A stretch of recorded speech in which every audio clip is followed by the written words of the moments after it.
अस्सलाम वालेकुम everyone, this is new syllabus think additional mathematics chapter number 3 equation and inequalities. Exercise 3 भी कर रहे हैं हम उसका, और क्वेश्चन नंबर 2 करेंगे हम इसका। ठीक है, कहते हैं the values of expression this are 1 and 4 when x takes the values of 2 and 3 respectively.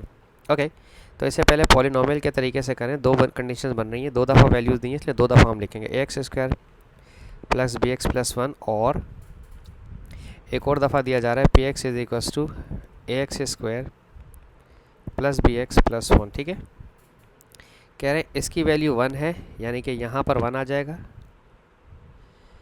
और 4 आ जाएगा, दूसरी वाले का आंसर 4 आ जाएगा। कब?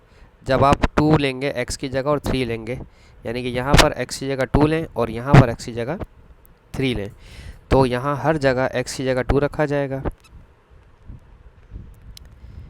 और यहाँ हर जगह x की जगह 3 रखा जाएगा। ठीक है, बात समझ आ रही है? तो ये हो जाएगा 2 का square 4a plus 2b plus 1।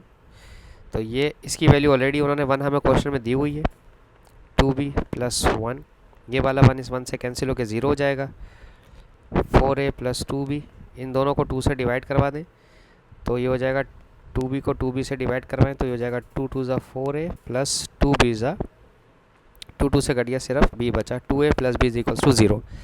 और यहाँ कंडीशन क्या होगी?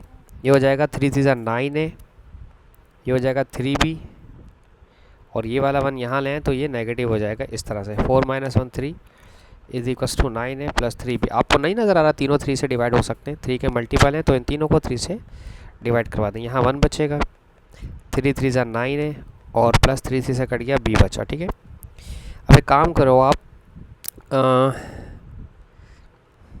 यहाँ से ना b को सब्जेक्ट बना लो, इसको यहाँ लाओ, ये हो जाएगा 1 - 3a is equals to b। अब इस b की जगह यहाँ इसको पुट कर दो। ठीक है, व्हेन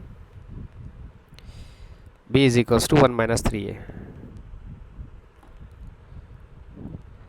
तो 2a प्लस b की जगह 1 - 3a रख देते हैं। ठीक है, ये हो जाएगा 2a प्लस 1 1 ज़ा 1 minus 3a is equals to 0। तो 2a में से 3a गया तो बचा minus a plus 1, minus a यहाँ आकर प्लस 1 हो जाएगा और यहाँ आ जाएगा टोटली 1, तो एक आंसर हमारा 1 आ गया। अब a के आंसर को यहाँ पुट कर दें, 3a की जगह 1 is equals to b, 1 - 3 is equals to b, या फिर b इज इक्वल्स टू -2 आ गया। a का और b का आंसर आ गया 2। क्या हमें ये पूछना था? पूछा तो यही होगा। क्या पूछा है? नहीं, find the values of the expression when x is equals to 4। 2 पर आ रहा था 1, 3 पर आ रहा था 4, तो अगर x की जगह 4 रखो तो क्या होगा? ठीक है, अच्छा, अब x की जगह अगर 4 रखना है तो पॉलिनोमियल दोबारा उतरेगी। px is equals to, condition क्या है? ax² plus bx+1, ax² plus bx+1। ठीक है, और वो कह रहे हैं अगर x की जगह 4 रख दिया जाए। ठीक है, तो x की जगह 4 रखेंगे,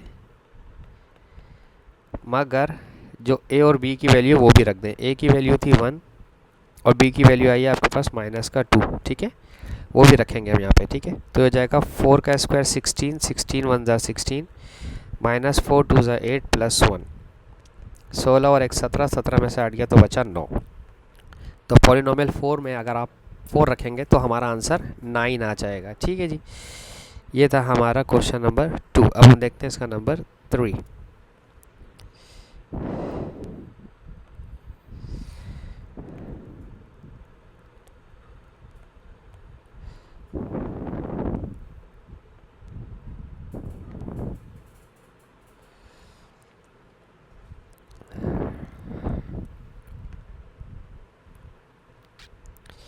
क्या कह रहे हैं 3 में कह रहे हैं find the range of the values of k for which the line this does not intersect the curve.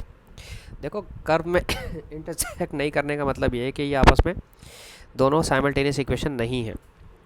ठीक है, तो किसी पॉइंट पे साइमल्टेनियस नहीं होंगी ना, तो हमें वो पॉइंट मालूम करना है, तो हम इसे मजबूरन साइमल्टेनियसली ही सॉल्व करेंगे। ये दोनों y की इक्वेशंस हैं, तो दोनों को कंपेयर कर लो। हम ऑप्शन नंबर 1 की बात कर रहे हैं अभी। ठीक है, -x + 6 को बराबर कर लो 5x² plus 6x minus 3k से। ओह वाओ, अच्छा जी, इन सबको वहाँ भेजें। 5x² plus 6x minus x यहाँ कर प्लस x हो जाएगा, -3 के और 6 यहाँ आकर माइनस हो जाएगा, ठीक है।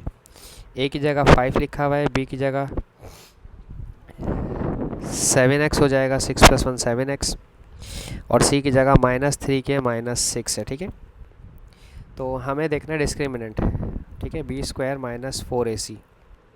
बी की जगह लिखेंगे 7 का स्क्वायर -4, ए की जगह सिर्फ 5 आ जाएगा और सी की जगह -3 के -6।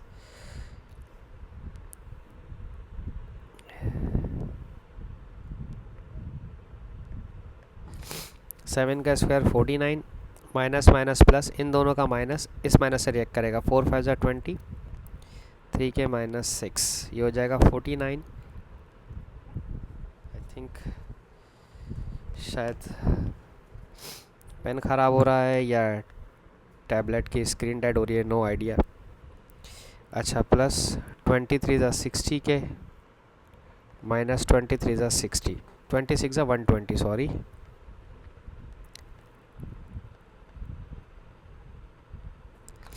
अच्छा, सीन ये है, क्या कह रहे हैं, range of the values by which the line does not intersect, तो हम इसको डज नॉट इंटरसेक्ट में हम इसको लेंगे <0, ठीक है। तो 49 में से 120 अगर हमारे पास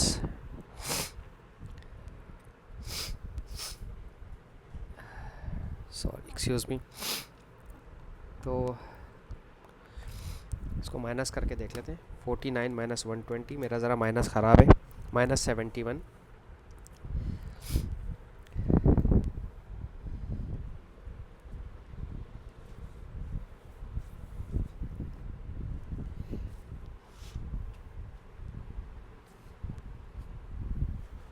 मैंने कहीं कोई गलती तो नहीं कर दी?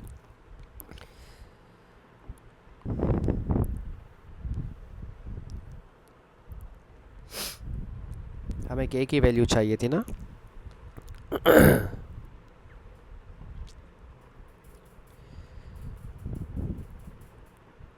Find the range of the values of K for which the line this does not intersect the curve.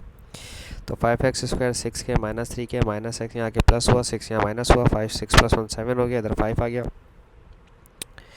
अच्छा, मेरे पास आंसर आ रहा है -71, जो कि यहाँ जाके +71 हो जाएगा, और के पास जो 60 यहाँ आकर करेगा डिवाइड, तो value should be less than 71 and 60। अच्छा, अब उसके बाद कहते हैं state the value of H. H का है भाई, state the value of H for which the line will be a tangent to the curve this equation. H तो यहाँ लिखा हुआ ही नहीं कहीं,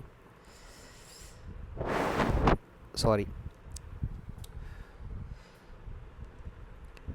वैल्यू लेस देन होनी चाहिए इस इक्वेशन से, और अगर हम टच करेंगे, टच होनी चाहिए, अगर इस तक पहुंच गई तो ये 71/60 तक अगर वैल्यू पहुंच गई तो टच हो जाएगी, और अगर इससे नीचे नीचे होगी तो हमारा आंसर लाइन को टच नहीं करेगा, ठीक है। बस इसमें सिर्फ यही चीज़ पूछी थी, बड़े थ्योरेटिकल क्वेश्चन आ जाते हैं कभी कभार, तो इस सवाल में बस इतना ही पूछा था, ये दोनों आंसर सेम ही आएंगे, ठीक है जी। होप सो मैं आपको समझाने में कामयाब हूँ। Thank you so much for watching my channel. अल्लाह हाफिज़।